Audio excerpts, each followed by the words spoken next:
आप सभी को मेरा प्रणाम। मैं अर्चना पांडे राम गुलाम राय ऑनलाइन क्लासेज में आपका स्वागत करती हूँ।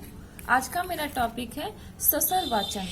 ससर वाचन किसे कहते हैं, आइए जानते हैं। स्वर रहित पढ़ते हुए अर्थ ग्रहण करने को ससर वाचन कहा जाता है। स्वर रहित पढ़ते हुए अर्थ ग्रहण करने को ससर वाचन कहा जाता है। ससर वाचन के अंतर्गत वर्णमाला के वर्णों को पहचानना, उनको शुद्ध उच्चारण के साथ उचित गति में पढ़ना आदि क्रियाएं सम्मिलित की जाती हैं। ये ससर वाचन के अंतर्गत आते हैं। अब आइए देखते हैं ससर वाचन के उद्देश्य। ससर वाचन के क्या उद्देश्य हैं? ससर वाचन का अर्थ है लिखित भाषा को मौखिक रूप में पढ़कर उसका अर्थ एवं भाव ग्रहण करना। यह भाषा शिक्षण का तीसरा उद्देश्य है। इस उद्देश्य की प्राप्ति तभी हो सकती है जब विद्यार्थी को लिपि का स्पष्ट ज्ञान हो, उनका शब्द एवं सूक्ति भंडार विस्तृत हो, उनको अन्य प्रकार का सामान्य ज्ञान हो और वे पूर्ण मनोयोग से अर्थ समझते हुए पढ़ें। यह सब सिखाने के लिए विद्यार्थियों को लिखित लेख या कविताओं का पठन करने के अवसर दिए जाते हैं। इसके अंतर्गत उद्देश्य में ज्ञान, कौशल, तीसरा रुचि आते हैं। ज्ञान के अंतर्गत विद्यार्थी को लिपि का स्पष्ट ज्ञान कराना और उनके शब्द सूक्ति भंडार में वृद्धि करना होता है।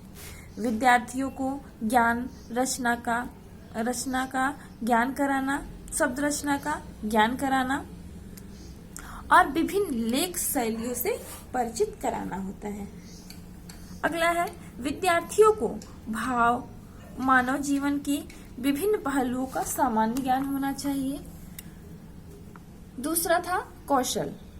कौशल के अंतर्गत विद्यार्थियों को उचित आसन में उचित भाव के साथ पूर्ण मनोयोग से ससर वाचन करने में प्रशिक्षित करना होता है। विद्यार्थियों को गद्य का स्पष्ट अक्षर उच्चारण, शब्द उच्चारण, उचित ध्वनि एवं भावानुकूल बल तथा प्रवाह के साथ मौखिक पठन करने में प्रशिक्षित करना होता है। विद्यार्थियों को कविता का भाव समझने एवं उचित आरोह के साथ पठन करने में प्रशिक्षित करना होता है। विद्यार्थियों को लिखित सामग्री का केंद्रीय भाव ग्रहण करने और उसकी समीक्षा करने में प्रशिक्षित करना होता है। ये कौशल के अंतर्गत आते हैं। अब आइए तीसरा है उद्देश्य के अंतर्गत रुचि। रुचि क्या है? रुचि की विद्यार्थियों की अध्ययन में रुचि उत्पन्न करना होता है। विद्यार्थियों के पठन सामग्री का विश्लेषण कर उनके मूल्यांकन में रुचि उत्पन्न करना होता है। ये रुचि के अंतर्गत आते हैं। ये तो हमारे थे ससर वाचन के उद्देश्य। अब आइए देखते हैं ससर वाचन की विशेषता क्या है। ससर वाचन की निम्न विशेषताएं हैं, जैसे पहला है उच्चारण की शुद्धता, दूसरा उचित लय एवं गति, तीसरा उचित हाव भाव, चौथा स्वर माधुर्य, पांचवा उचित बल व विराम और छठवां प्रभावोत्पादकता। ये विशेषताएं हैं। आइए इसके बारे में जानते हैं, प्रत्येक के बारे में। जैसे पहला है उच्चारण की शुद्धता। उच्चारण की शुद्धता कैसी होनी चाहिए? उच्चारण ससर वाचन कराते समय उच्चारण की शुद्धता को ध्यान में रखना चाहिए। अध्यापक को पढ़ाते समय यह ध्यान रखना चाहिए कि बालक शब्दों का उच्चारण सही करे, क्योंकि गलत उच्चारण से शब्दों का अर्थ बदल जाता है। साथ ही गलत उच्चारण एक बार सीख जाने के पश्चात उसको शुद्ध कराने में बहुत परिश्रम करना पड़ता है। दूसरा था उचित लय एवं गति। इसके अंतर्गत ससुर वाचन के वक्त पढ़ने की लय एवं गति का विशेष ध्यान रखना चाहिए। पठन की गति समान होनी चाहिए। वह इतनी तेज नहीं होनी चाहिए कि शोरगुल मचने लगे, मतलब शोर होने लगे, और न ही इतनी धीरे कि कुछ समझ में भी न आए। पाठ्य वस्तु को धारा प्रवाह में पढ़ते समय उसकी अर्थ संगत को ध्यान में रखना चाहिए, मतलब उसको अर्थ एकदम क्लियर होना चाहिए। ये उचित लय एवं गति के अंतर्गत आते हैं। अब तीसरा है उचित हाव भाव। उचित हाव भाव के अंतर्गत पठन करते समय पाठ्य सामग्री के भावों के अनुसार ही पाठक को हाव भाव का प्रदर्शन करना चाहिए।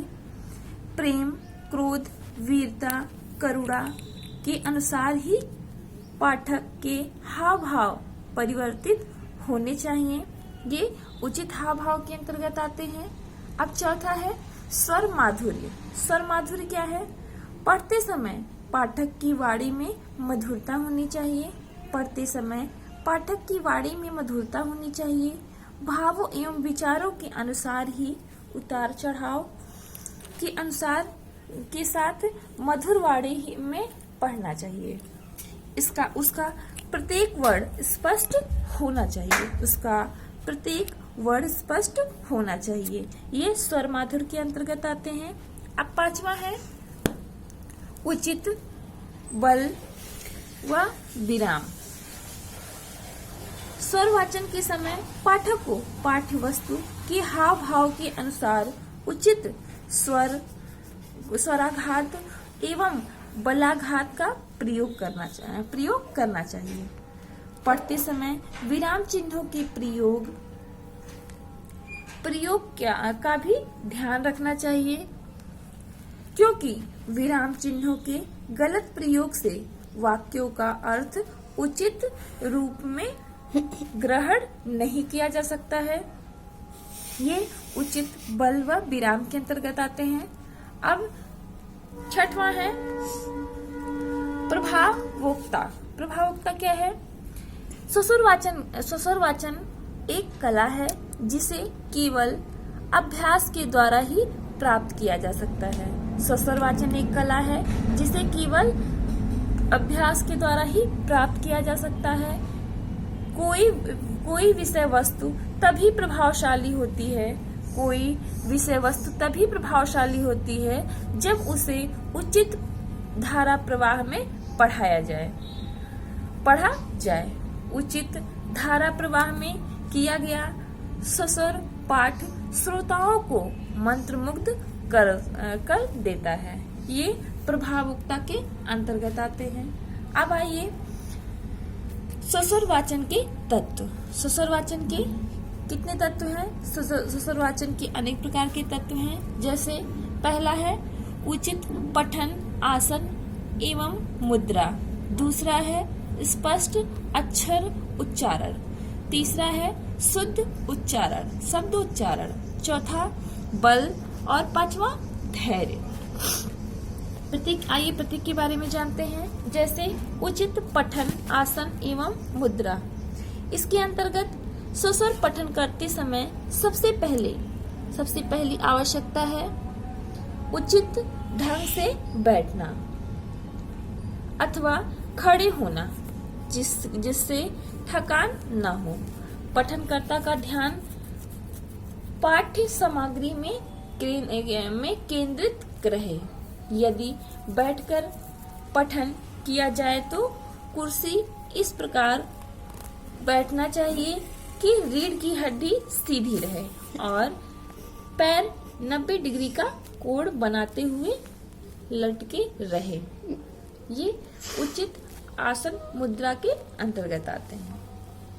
अब है स्पष्ट अक्षरोच्चारण।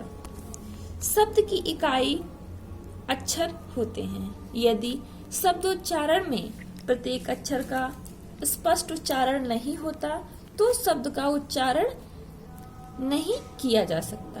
अतः सस्वर पठन करते समय इसका ध्यान रखना चाहिए।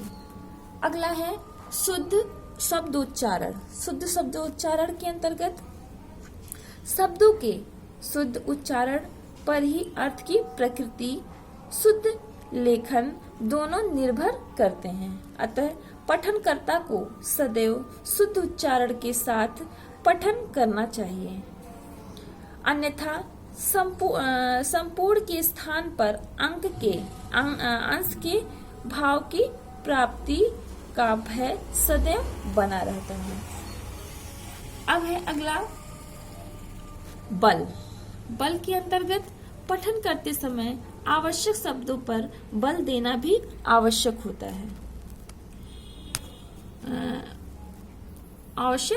है। शिक्षक को आदर्श पठन करते समय इस बात पर विशेष ध्यान देना चाहिए।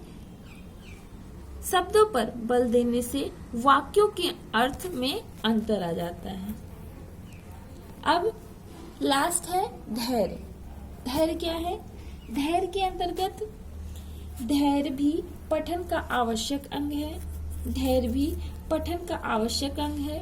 पठनकर्ता को सदैव धैर्य के साथ उचित गति में पठन करना चाहिए।